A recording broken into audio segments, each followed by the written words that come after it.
Livro A Experiência da Mesa, capítulo 8, parte 2. Molde o caráter com boas conversas.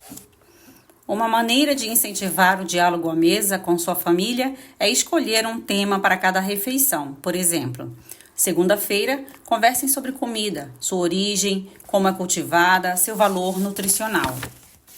Terça-feira, levem um desenho para a mesa e pensem em legendas criativas. Quarta-feira, conversem sobre o dia.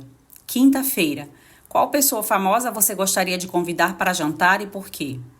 Sexta-feira, brinquem de complete a frase. Se você levar a família para um restaurante, essa é uma ótima maneira de começar uma conversa em público e praticar boas conversas. Sábado, encontrem um assunto num jornal ou revista atual e levem para debater à mesa. Domingo, falem sobre um dos assuntos do sermão ou sobre a lição da escola dominical. Esta é uma ótima refeição para partilhar com outra pessoa. Levem uma família para casa depois do culto. Pode ser uma boa hora para fazer uma mesa das crianças próxima à dos adultos e deixar seus filhos livres para curtirem os amigos. Mamãe moldou meu caráter por meio da participação. Durante minha infância, mamãe tinha o costume de citar esse versículo para mim.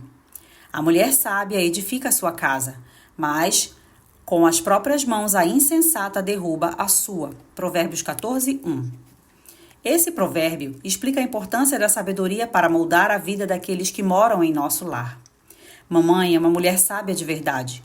Ela conta a história do momento em que ouviu aquilo que acreditou ser a voz do Senhor lhe dizendo: se você não estivesse aqui, já teria dado a Dev tudo de que ela precisa para ser uma administradora eficaz do lar? Eu só tinha 12 anos. Mamãe pensou que aquele poderia ser um aviso de que ela não viveria muito tempo. Levando a impressão a sério, começou a solicitar minha participação em todas as tarefas domésticas. Ela não me colocava para realizar tudo sozinha, mas me mostrava como fazer, e eu trabalhava ao lado dela. Mamãe estava me preparando para o futuro. Quando ela cozinhava, eu a ajudava. Por uma época, ela fazia tortas todos os dias para um restaurante. Ninguém faz tortas como minha mãe, mas depois de aprender com ela, eu fico em segundo, quase empatando. Ela dizia: para grudar o topo da torta com a parte de baixo, você precisa umedecer a massa. Vem aqui, molhe o dedo e passe nas beiradas. Então, eu segui a sua orientação. Em seguida, ela me instruía a ligar o forno a 200 graus por 15 minutos para assar a parte de baixo da crosta e depois diminuir para 180 a fim de assar o restante. Mamãe sempre me dizia o que fazer e o motivo para fazer daquele jeito. Mostrava-me e depois me deixava fazer sozinha, elogiando a minha tentativa. Quando chegava a hora de arrumar a mesa, mamãe me orientava a usar os pratos mais bonitos. Eu podia escolher quais queria para a refeição. Isso abriu espaço para minha criatividade e responsabilidade de tomar decisões. Quando a mesa estava posta, eu me sentia muito realizada. Brincávamos e cantávamos enquanto trabalhávamos. Poucas vezes eu era deixada trabalhando sozinha. Minha mãe ajudava minha avó. Eu ajudei minha mãe. Minha filha me ajudou e as filhas dela a ajudaram. Agora, Sofia, minha bisneta, está ajudando a mãe aos 2 anos de idade. As filhas de nosso filho também ajudam a mãe. As bênçãos de cada geração são passadas adiante. Deus instruiu Moisés a escolher a vida para que pudesse viver, junto com seus descendentes, amando ao Senhor, seu Deus, obedecendo à sua voz e se apegando a Ele, em Deuteronômio 30, 19, 20. Em nossa família, essa bênção das gerações começou a ser transmitida enquanto minha mãe fazia biscoitos com vovó bem cedinho a cada manhã. Um lugar para edificar, não para derrubar. Não é só comer à mesa que faz a diferença. O importante é comer à mesa na presença da graça. A graça que enxerga além do leite derramado. O comentário da minha mãe sempre que deixávamos cair o leite era: não chore pelo leite derramado. E acrescentava: só limpe a bagunça. Mamãe estava ensinando uma lição de vida para nós no momento em que poderíamos ser repreendidos, e envergonhados. Em vez de gritar conosco e ficar impaciente por termos feito uma bagunça, fosse resultado de descuido ou de um acidente, ela nos ensinava a tirar o melhor da situação e a seguir em frente. Ensinava que não podíamos mudar o que acabava de acontecer. mas era possível fazer uma tentativa de consertar as coisas limpando a sujeira. Essa instrução simples moldou o nosso caráter. É muito prejudicial para o coração humano envergonhar uma pessoa. O que você fez? Por que você fez isso? Eu não acredito que você fez isso, eu falei para tomar cuidado. Esse tipo de frase faz a pessoa se sentir sem valor. Em vez disso, a Bíblia nos instrui a dizer palavras cheias de graça, que é um favor não merecido. Colossenses 4, 6. Devemos demonstrar graça aos outros ao longo de toda a refeição, não só dar graças antes de começar a comer. Quando alguém disser algo inapropriado à mesa, estenda a graça. Quando o comportamento dos seus filhos sair do previsto, estenda graça. Às vezes, quando estamos com pressa, quando o dia foi desafiador e frenético, quando sentar-se para comer em paz parece impossível, entrar na cozinha e acender uma vela é algo que me ajuda. A serenidade da chama trêmula e a fragrância suave me ajudam a ficar tranquila. Talvez palavras duras e impacientes foram proferidas e exista tensão entre os membros da família. Não é hora de cancelar os planos de jantar e passar no drive-thru. É o momento de arrumar a mesa, mesmo que você compre comida fora ou peça pizza. Isso lhe dá tempo para renovar o coração, criar uma atmosfera que restaura as palavras rudes e as substitui por palavras de incentivo. A humilde confissão, desculpe-me por ter sido tão mal-humorada, pode levar redenção ao coração dos seus familiares à mesa e lhes dará coragem para pedir desculpas quando estiverem errados. Quando a hora de comer não é divertida, desobediência à mesa. O que fazer quando os filhos desobedecem à mesa? E aqueles momentos em que eles realmente precisam de correção e disciplina? O tipo de desobediência e inquietação que as crianças provocam à mesa varia dependendo da idade. Preciso dizer que se você estiver colocando esses novos valores em prática com crianças mais velhas, que ainda não aprenderam a se assentar direito à mesa e a interagir com consideração pelos outros, as coisas não irão mudar de uma hora para outra. Os momentos à mesa provavelmente serão menos pacíficos, a princípio, do que depois de um tempo. O segredo é ser consistente e tomar o período da mesa o mais divertido possível. Tente não ser rígida. Não é hora para todos ficarem assentados imóveis e em silêncio. É o momento para que os membros da família falem e deem a vez ao outro. Caso aconteça alguma desobediência que exija instrução e correção, diga ao seu filho que você cuidará do caso assim que o jantar terminar. Não se esqueça da promessa e lide com o problema de comportamento depois de comer. Deixe-o saber que, ao interromperem o tempo da família em volta da mesa, não terão permissão para ser dispensados do jantar. Isso também não impedirá o restante da família de aproveitar o tempo juntos. Não me lembro de ter sido mandada embora da mesa durante o jantar. Léo e eu também não expulsávamos nossos filhos quando eles se comportavam mal. Em vez disso, prometíamos discutir o que havia acontecido depois do jantar. Fosse uma palavra rude de Trina para o irmão ou um chute de Aaron em Trina debaixo da mesa. E nunca nos esquecíamos do que havíamos prometido. Se uma criança pequena for extremamente agressiva e fizer pirraça à mesa, desafiando sua autoridade, você pode tirá-la da mesa, levá-la para um lugar particular da casa e lidar com o problema. Então, ambos devem voltar para a mesa. Faça o que fizer. Não mande a criança para o quarto, deixando-a sem fazer a refeição como castigo.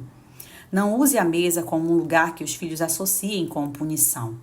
A mesa deve sempre ser vista como um espaço feliz de interação, receptividade e aceitação. Pontos de partida para o diálogo. Quando você se senta à mesa, a conversa com a família pode ser como a arte.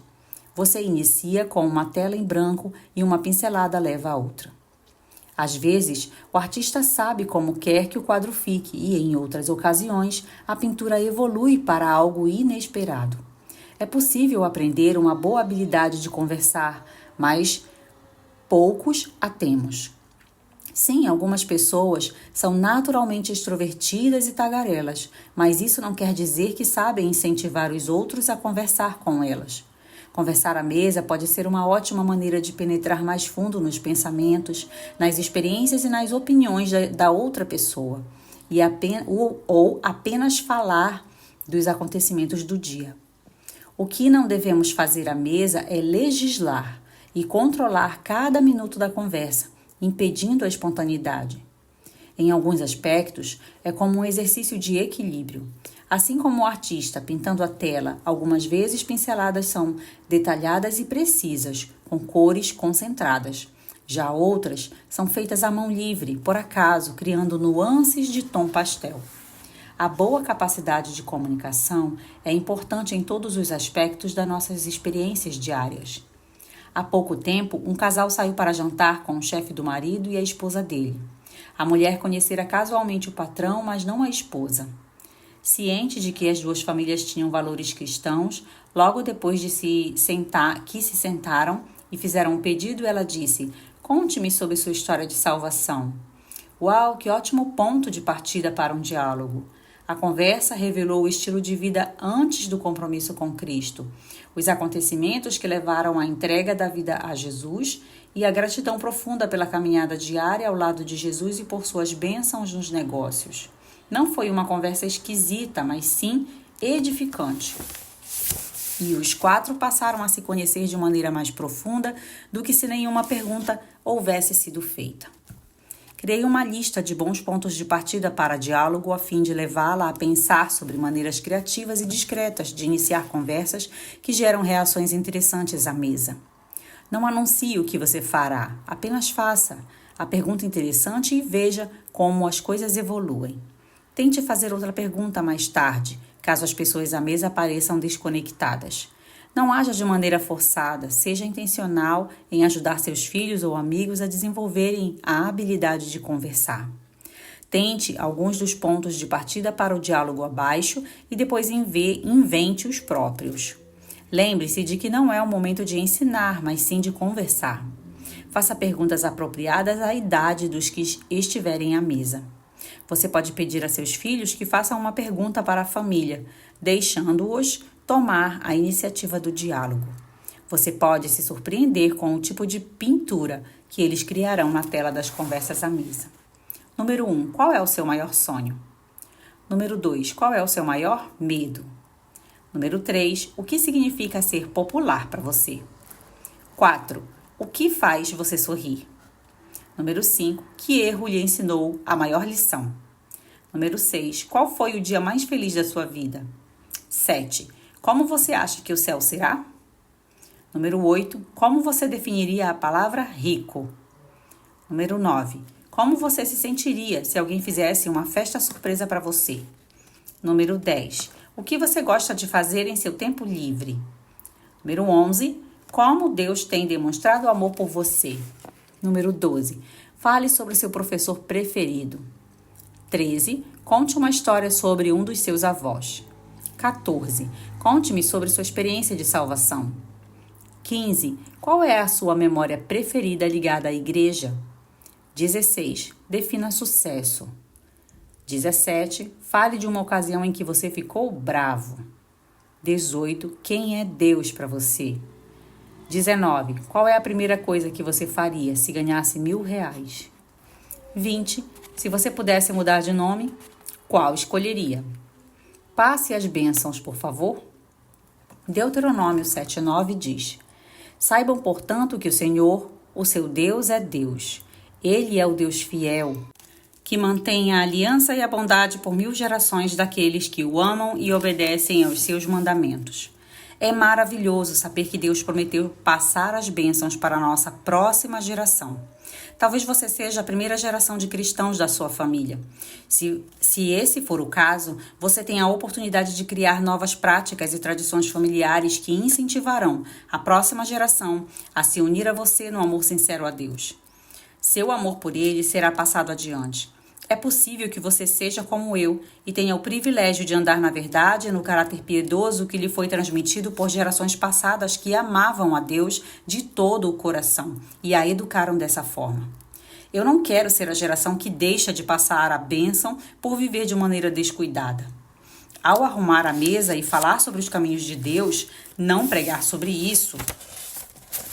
Quando nos levantamos, tomamos o café da manhã, vamos para o trabalho ou a escola, voltamos para casa, fazemos a lição, preparamos jantar e assistimos à televisão, certamente receberemos as bênçãos de Deus e a próxima geração será abençoada com a sua bondade como Ele prometeu. Foi isso que meus pais fizeram e as ações deles tornaram Deus real para mim. À medida que o amor divino me era demonstrado dia após dia, eu participava dos seus caminhos junto com minha mãe e meu pai. Os caminhos do Senhor se tornaram os meus caminhos e podem se tornar os caminhos de sua família também. Até o próximo capítulo.